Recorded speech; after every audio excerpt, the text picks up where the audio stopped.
Chinese Communist regime restricts press access for Trump's visit. Washington, an Epoch Times staff member who planned on traveling with the White House press corps to cover U.S. President Donald Trump's visit to China this week, was denied a visa to enter the country. Travis Gilmore, White House reporter for the Epoch Times, applied for a visa on April 10th, filling out a lengthy application that requests information about family members and employers.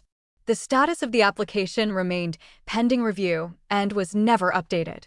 Staff members of ENT-D, the Epoch Times sister media outlet, including White House correspondent Mari Otsu and cameraman Lei Chen, were also denied visas.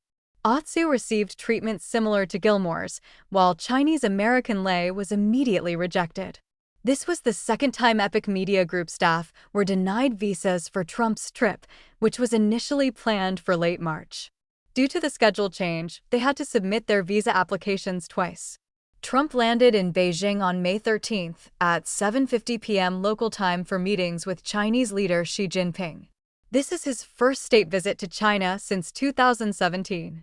The Chinese Communist regime also denied visa applications for other members of the White House press corps. According to a source familiar with the travel plans, at least 20 individuals who planned to cover the trip did not receive visa approval. A group of journalists, photographers, and videographers has joined the president for the two-day Beijing summit on May 14th to 15th. Discussions between Trump and Xi are expected to include trade, rare earth shipments, artificial intelligence, the ongoing war in Iran, and the island of Taiwan. Questions remain about the Communist Party's use of political prisoners and human rights abuses to maintain control of its population. China's pattern of using visa denials and delays as diplomatic and political leverage is a recurring theme the regime employs to limit critical media coverage.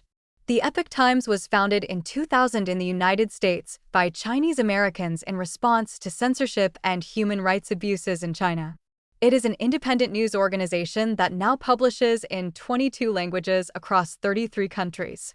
The publication has nearly 1 million paid subscribers, making it one of the largest American news publishers by digital subscriptions.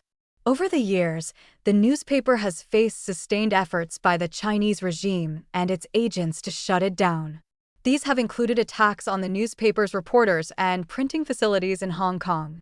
The first group of Epoch Times staff members in China was arrested and tortured, with several receiving 10-year prison sentences. In 2006, the Epoch Times was the first to report on state-sponsored forced organ harvesting after whistleblowers from China revealed the systematic killing of prisoners of conscience, especially Falun Gong practitioners, for their organs. The publication has received several press awards for its investigative reporting, including the Society of Professional Journalists Sigma Delta Chi Award. Growing CCP pressure.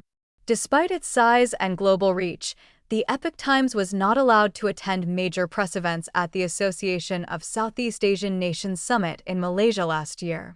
This included Secretary of State Marco Rubio's July visit for the Foreign Ministers' meeting and Trump's October meeting with ASEAN leaders.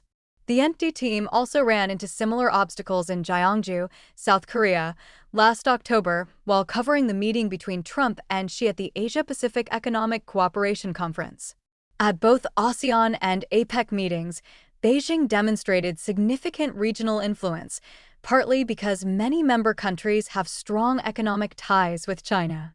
The pattern was also evident when United Nations staff denied the Epoch Times press credentials to cover Trump's speech at the General Assembly in New York last September.